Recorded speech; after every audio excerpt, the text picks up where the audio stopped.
Back in 2013, I had just graduated high school. I got my first apartment in June, but my job was almost an hour away. I was just working there until I could find a closer job. I worked in a town full of crackheads and trashy people. I had just gotten settled in my new apartment and was home alone one night after working that day. It was around 11 p.m. and I got called from a blocked number. I thought it was my friend trying to be funny, so I answered. I said hello and heard breathing on the other line. I said hello once more, and what I heard next still haunts me to this day. It was a man's voice, very deep. He said, "I'm coming to your house." I was kind of nervous, but laughed and said, "And do what exactly?" This is where it gets creepy. "I'm going to bust open your door." "I'm going to bust open your door and shoot you in the head with a shotgun." My stomach dropped. I didn't know what to say. I was shaking at how calm he said that. I told him I was going to call the cops. He told me he would stab them in their heads and that he was coming. He hung up and I burst out crying. I was so scared that I called my parents. Dad talked me down and just told me that it was probably a sick joke and to make sure my doors were locked. Fast forward to July, and I'm once again chilling at home that night. It was 11-ish again, and I got another blocked number call. I was a little angry that day and answered in a mean, "Hello?" Nothing, just breathing. I hung up and got another call right then. I answered it and it was the same voice. He basically told me he was delivering pizza and needed my address. I said there's no pizza places open this late. And he said, "Well, someone is paying for this pizza when I show up." I was more mad than scared, so I said, "Bring the pizza, I'll pay you in cash." He laughed and hung up. I kept my knife with me tight that night. The next day, I'm off of work and decide to go to the police station to see if there's anything that they could do. Nope. They told me to call a phone company to ask them if there's anything that they can do. Nope. I moved on. I went back to work and told my manager. I asked everyone if they knew anything, even customers I had become friends with. Nobody knew anything. One of my good friend's dad was a sheriff in town my parents lived in, and it was close to the town that I worked in. I asked him for help, and he made a call to the town police I worked in. One officer came to my work, and he wrote down a report. The next few weeks, they watched me to my car when I left work. It was usually just me and another female closing. Things died down, and the officer stopped watching me to my car because I hadn't gotten any more calls. One of my guy friends stayed past closing every night with me and another girl to make sure nothing happened. Well, he left early one night, and as we were closing, I walked to my car, and across the parking lot was another car. It was white, and it wasn't turned on. I got in my car quickly, and they turned their car on at the same time. I got nervous, but pulled out of the parking lot. They were right behind me. Maybe it was a weird coincidence? I continued driving as they followed. I decided to test them and took a back road home. They still followed me. Every turn I took, they took. I was scared, and I called my mom. I was going to stay with them that weekend, so I wouldn't have too far of a drive to work. She told me whatever I do, don't come home. Just keep driving and see if they kept following. I eventually turned onto my road and was going to pass my parents' house and keep going. I went left and thankfully, they finally turned right. Fast forward to January, I was at a new job that was closer. I had a new boyfriend that actually cared about my safety and was staying with some friends until I got my own place. I was at work and my boyfriend came to see me. He kept my phone until I got off and it started ringing. He knew about what was going on, and of course it was a blocked number. He answered it, and it was a man's voice. He said the guy kept asking for me and said it was my cousin Joey or whatever. I don't have a cousin named that. He told him not ever to call me again. Fast forward to March, I have a new apartment with my boyfriend. His friend was over, and we were all smoking weed and having a great time. My phone rang and it was a blocked number. My boyfriend's friend answered it, and it was that man's voice again. The guy was asking for me, and said his name was Tim. I don't know any Tims. So far I haven't had any more encounters. I've since changed my phone number and live close to another state and have a new job. I hope I never get another call from that man again. Around the time I had turned 18, I was dating this girl named Allison who had a history of getting around, if you catch my drift. Unfortunately, I didn't find out the true extent of her sordid history until after she left me for an up-and-coming male stripper in a larger city 100 miles north of our city. At the time I was dating Allison, I was actively playing guitar in a rock band in town with guys who were a year or 2 years older than I am. Around the time that everything started going south with Allison, I was still living at home and beginning my first semester of college.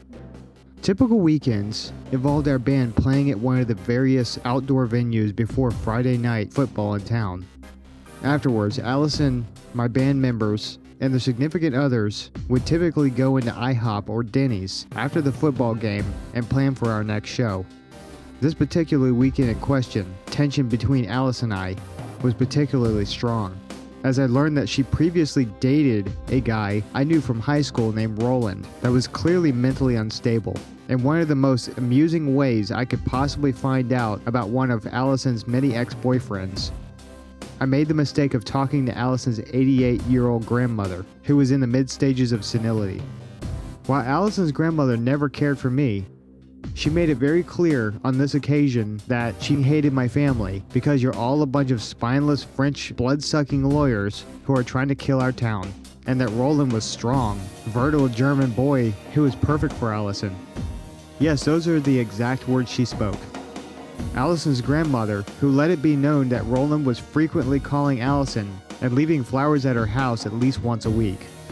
For the record, I am French. My family is full of lawyers. Roland is German. Allison was also very British, to the point of a latent accent that remained after living over 10 years in the southern United States. And Allison's grandmother was very mean-spirited and borderline batshit insane. As I had no idea Allison dated Roland in the past, I let her know that I was not pleased with this lack of candor in this matter, and that I was worried for her safety because Roland was a very unstable individual. In high school, Roland was a year behind me and had a reputation for routinely making death threats to other students and often attempting to back up his threats by bringing knives to school, almost on a daily basis.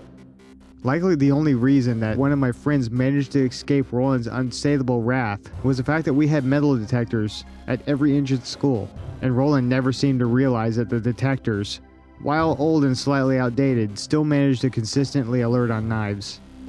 Roland had been in and out of juvenile delinquency facility, an inpatient mental health facility, and our school district's most severe form of in-school suspension each year he was in high school. Petty theft, burglary, an arson charge that was later dropped, and operating as a small-time meth and weed dealer were among the different activities he engaged in during high school. However, the most eventful incident that cemented his reputation occurred during my senior year, when Roland felt it necessary to attempt to slash a guy's tires with a katana sword during the middle of the night for cheating him out of a couple of Magic the Gathering cards. Now, Roland's family was equally as colorful as he was. His father was in the state prison system for at least 20 years for engaging in organized criminal activity. His mother was a heroin addict who was in and out of treatment facilities and the criminal justice system for petty theft. And his older, college-age sister ironically dated my older brother and was fairly sane. As Roland's parents were next to non-existent, Roland's hyper-religious aunt also lived in their home. It's also worth noting that Roland and his aunt were both extreme anime and Japanese culture fans, and had amassed a staggering amount of knives, broadswords, katanas, and throwing stars. Roland's home was literally 1 block away, down the hill from my home. Like much of the urban planning in the southern United States, a $500,000 home can be located within a block or so of a sprawling apartment complexes or subdivisions full of dilapidated rental houses. In our case, Roland's neighborhood was full of these type of individuals that he routinely sold meth and weed to before one of his buyers snitched on him for shorting them the requisite amount of product. With all that information out of the way, it's worth noting that Roland never fully accepted the fact that Allison was not interested in dating him long term. As a result of this inconvenient misunderstanding, he routinely showed up around her home while she was out with me. To make matters worse, that batshit insane grandmother kept feeding his delusions that they were still a couple. Allison's parents were both actively engaged in running a family construction business, so they were rarely, if ever, home. In fact, in a total of a year and a half of dating, I probably spoke to her parents less than 2 hours in total. Now, being 18 years old at the time, I didn't think as clearly as I do now at 25. So what did I do? I proceeded to bitch and moan to my band members about Allison's omissions and the fact that she dated Ronald.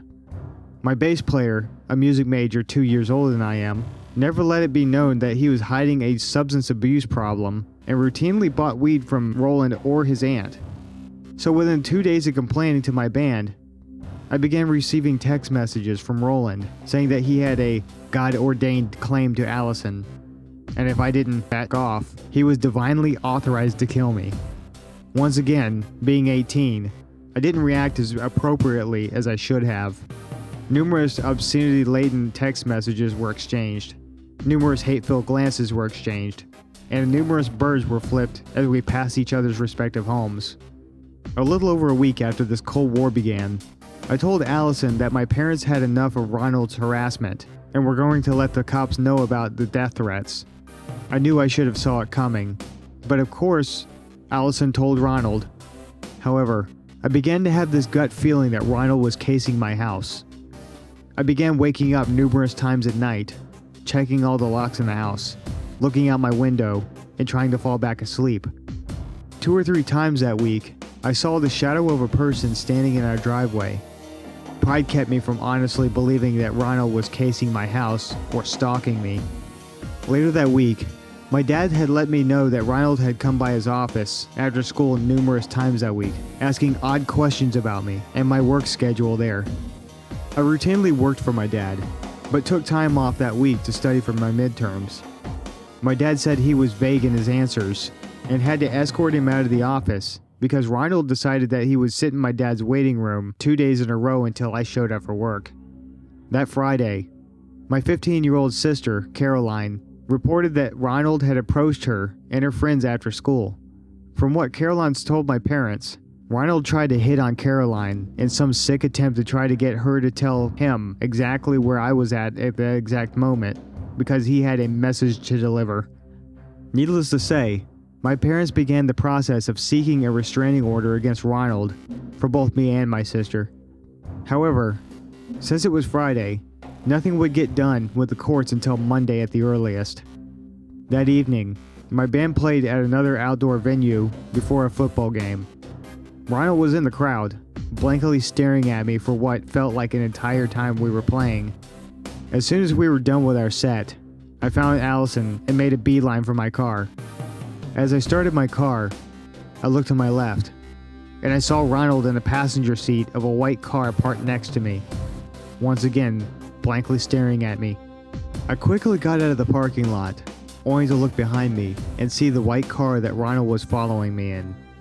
I called my dad, and he advised me to immediately go to the police station, and he would meet me there. The entire time, Allison barely said anything. As I entered the police station parking lot, the white car carrying Ronald slowly passed by. My dad showed up minutes later, and we made a report and asked that the police conduct an extra patrol around our home, since Ronald lived only a block away. Afterwards, I took Allison home and drove home immediately. 2 or 3 blocks away from my house, I saw the white car again. Not wanting to be a victim of the drive-by or potentially get jumped in my own driveway, I kept driving. I drove in and out of the adjacent subdivisions that led to the interstate. While I was doing this, I called and let my dad know what was going on. My dad told me to try to lose them on the highway and keep driving to my uncle's house, who lived about 25 miles south of our house. After weaving in and out of streets, I finally made it to the interstate, probably going faster than I should have. I lost sight of the white car and made it to my uncle's house. Around 11 p.m., my dad showed up at my uncle's house with one of his friends, who was a local county sheriff deputy. My dad rode with me back to the house as the deputy followed behind us. Nothing out of the ordinary happened on the way back. After getting back home, My dad's friend said he was stopped by Ronald's house and let him know he was criminally trespassed from coming near our home, and made it clear that the sheriff's office and the local police were investigating the case as a felony stalking case. Honestly, at this point, I figured Ronald would realize that Allison wasn't worth the effort of going back to jail, but I was wrong. 3 hours later, around 2 a.m., I received a frantic call from Allison that I should probably call the cops because Ronald had flipped.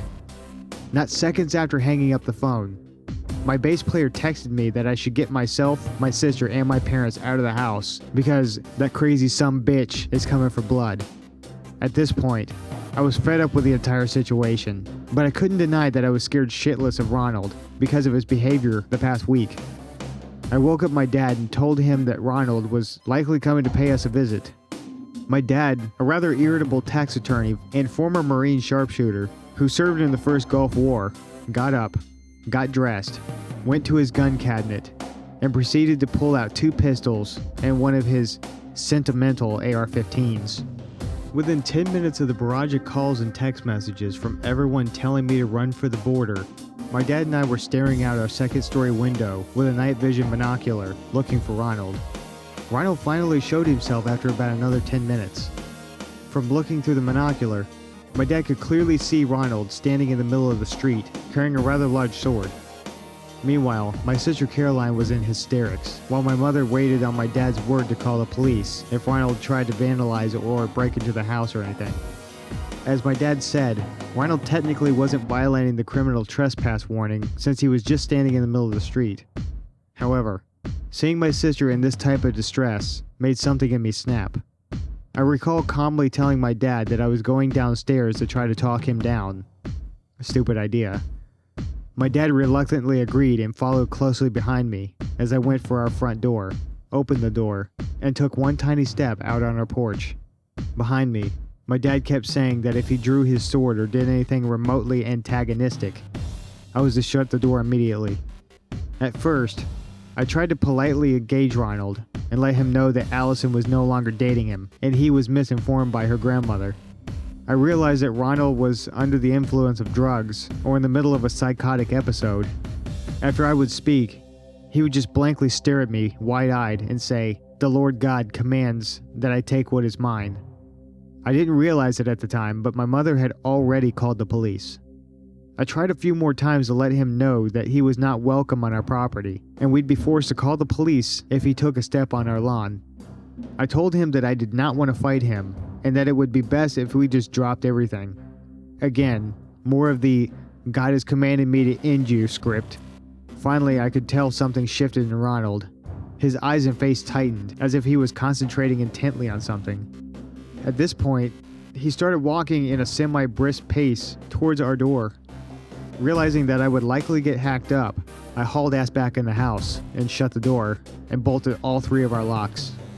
My dad then ran to the other 2 doors and ensured they were both locked. My mother looked out the dining room window and said that she couldn't see him. Pissed at being a prisoner in his own home, my dad decided to look through our peephole on our front door. In all the years I've been around my dad, I've rarely seen him scared. When he looked through the peephole, he jumped back, screaming, "Son of a bitch!" Apparently Ronald was standing less than 2 feet away from the door, holding the large sword in the air, waiting to hack my ass into pieces if I opened the door again. Needless to say, the police showed up minutes afterwards. 4 cars in fact. Ronald was tased multiple times. A limited edition World of Warcraft Wrath of the Lich King 47 broadsword was confiscated and Ronald was committed to an inpatient mental facility. Charges were filed, but were later dropped because he was deemed a lack of mental capacity to know the wrongfulness of his actions. 2 months later, Allison left me for the expiring male stripper because she couldn't deal with the drama in our town and needed to be with someone who had career goals. 6 months after the incident, Ronald was deemed treated and was released back on the streets. He moved from the house down the street into an apartment complex on the other side of town around that time. I stayed in town after finishing a bachelor's degree in law school, so I've seen Ronald around numerous times. I've gone significantly out of my way numerous times to avoid him. To this day, I hate swords and knives. I get nervous as hell being around them. My dad says it's PTSD from the entire ordeal. He's probably right. Most recently, I unfortunately found out that Ronald married one of Allison's friends, had a child, and was arrested less than 2 weeks ago for the murder of his wife. This is what prompted me to write this post. I'd love to say this entire story was nothing but fiction, but often the truth is much more disturbing. A few years ago, it was my boyfriend's birthday, and I went to surprise him at work. We weren't supposed to see each other until the weekend afterwards because we were both working night shifts and we were too tired for celebrations. But luckily I managed to get off early and I decided to surprise him. So, dressed in my tightest dress and some lingerie underneath, I got my ass on the next bus to see him. I decided to get the later bus, as the earlier one would have taken me to the patrol station nearby and would mean I would have to walk a short way in the dark. Funny enough, I thought I was being smart and looking after my safety by doing this. The later bus would stop just in front of the car park, just across his work where his car would be, so I would be able to wait under the lights for a maximum of 15 minutes for him to come out. Solid plan, I thought. At the bus stop, I noticed a man sitting by himself at the end of the bench, giggling. My city has a pretty bad meth problem, so although this isn't ideal, this isn't exactly unusual. I just stood as close as I possibly could to the road, on the opposite end of the seat from the dude who was grinning at himself, while I texted my friend to ease my fear. She was joking around asking me to take a picture of this guy, just in case when I felt a wave of nausea enough to look up. He had moved to the other end of the seat, as close to me as possible without getting up. He was grinning. It was a horrifying expression, mouth stretched unnaturally wide, showing his crooked yellowing teeth. His face was pockmarked, and cheeks were shallow. Clearly a user. I didn't know what to do, so I just swallowed and said, "Hi." "Hello, princess." Now I am used to getting a lot of unwanted creepy attention. Not because I'm devastatingly attractive, but I am a relatively slim Asian woman just under 6 foot, which makes me a target for creepers with yellow fever. I have been told countless obscene and racist stuff by total strangers, but I had never had someone raise the hairs on the back of my neck like this guy did. "You're a tight little thing, aren't you? I gotta get me some of that. Asians are good with their little hands." Just as I was about to text my best friend to ask her to please pick me up, the bus arrived and I leaped into it. My heart sank when I saw the front seat closest to the bus driver was occupied and I was forced to stand. Creepy meth man, of course, stood right next to me, breathing down my neck. I prayed he'd get off before me, but of course he didn't. As we were getting closer and closer to my stop, I began to feel the overwhelming sense of panic. I felt nauseous with fear. I knew that the car park near my boyfriend's work was a few meters away from a car wash, but it was also next to a dark uncovered area near a funeral home that I knew was a druggie spot. My best bet, I figured, was to jump off the bus as soon as possible and make my way to the car wash and ask for help. I jumped off the bus, ran across the road to the car park, and my stomach dropped when I realized the car park was closed. Of course, it was late night. How could I be so stupid? I looked behind me to see if he had followed me, and he was walking slowly towards me, still smiling that freakish smile, and then started slowly circling the car park. I realized then that he was walking in spirals, so with each circle, he was getting closer and closer towards me. I had tears streaming down my face, and had absolutely no weapons on me, and it didn't even occur to me to call for help because I didn't want to look away from the stranger. I was absolutely frozen in fear. And then, just by pure, incredible luck, a car pulled up to the car park. It was a group of teenage bogans, basically frat boys, who, even through their own drunkenness, recognized a terrified, hysterical woman in trouble. I screamed at them for help, and they wasted no time, making a beeline for the creepy guy. The dude ran away as soon as he saw them approaching in their car. While the other blokes comforted me and called the police, my boyfriend showed up shortly afterwards, concerned and confused as to why his scantily clad, sobbing girlfriend was in the car park being consoled by 4 random teenagers. He thanked them, and to this day I don't know what I would have done if they hadn't showed up.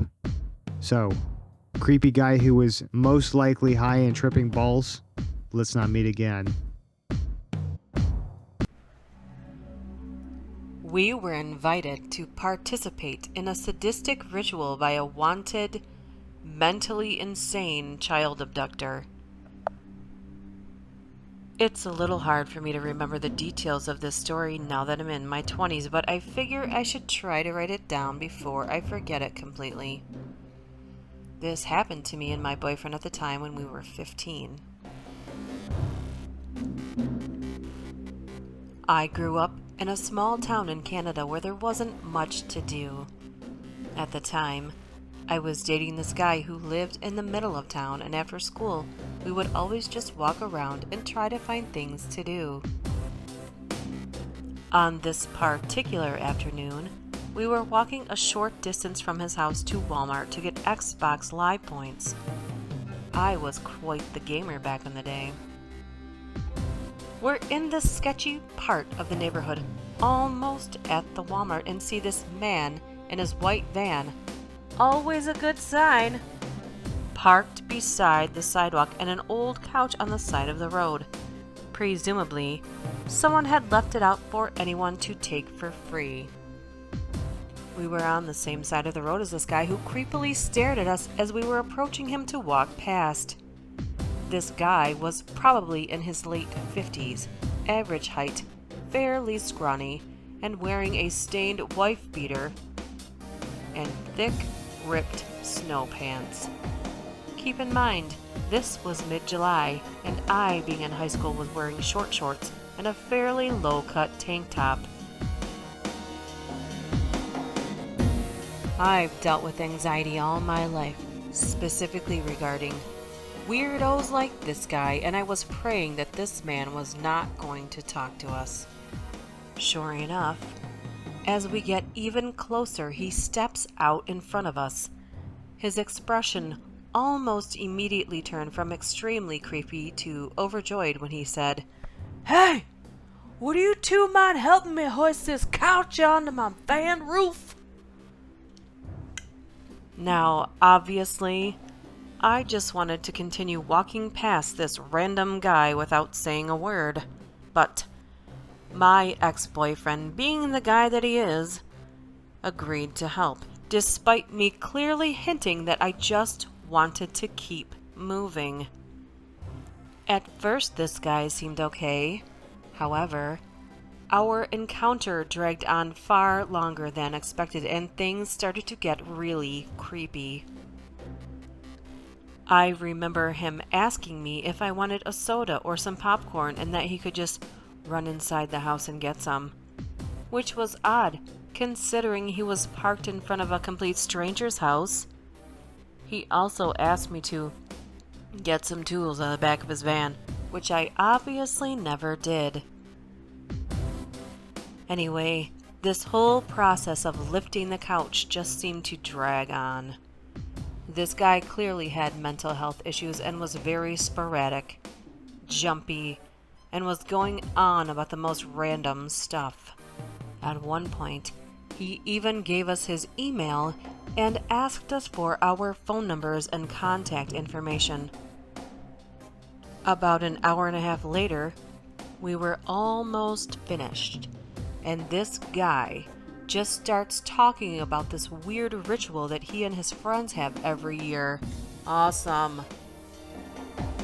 Listen to this. They hike up this mountain wearing giant peacock feathers, cut their wrists, and make sacrifices to God. And that we should join him this year.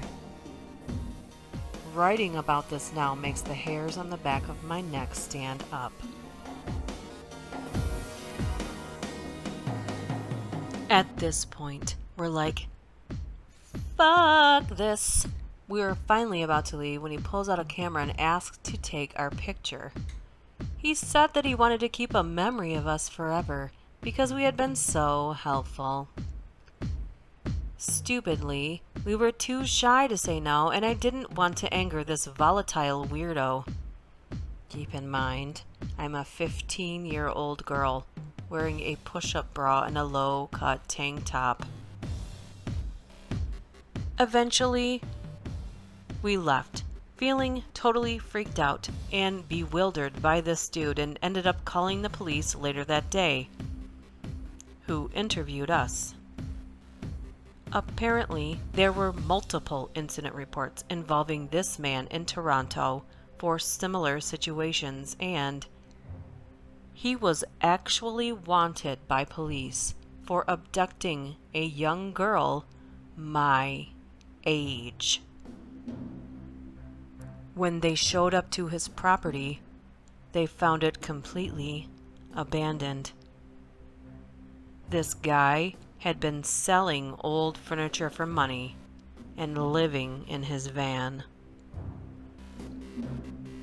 I can't help but think that this creep still has my picture somewhere.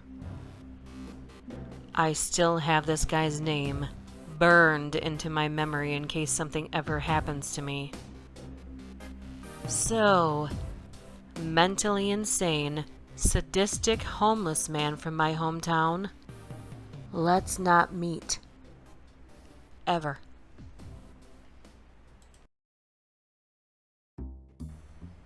We were invited to participate in a sadistic ritual by one mentally insane child abductor. We were invited to participate in a sadistic ritual by a wanted mentally insane child abductor.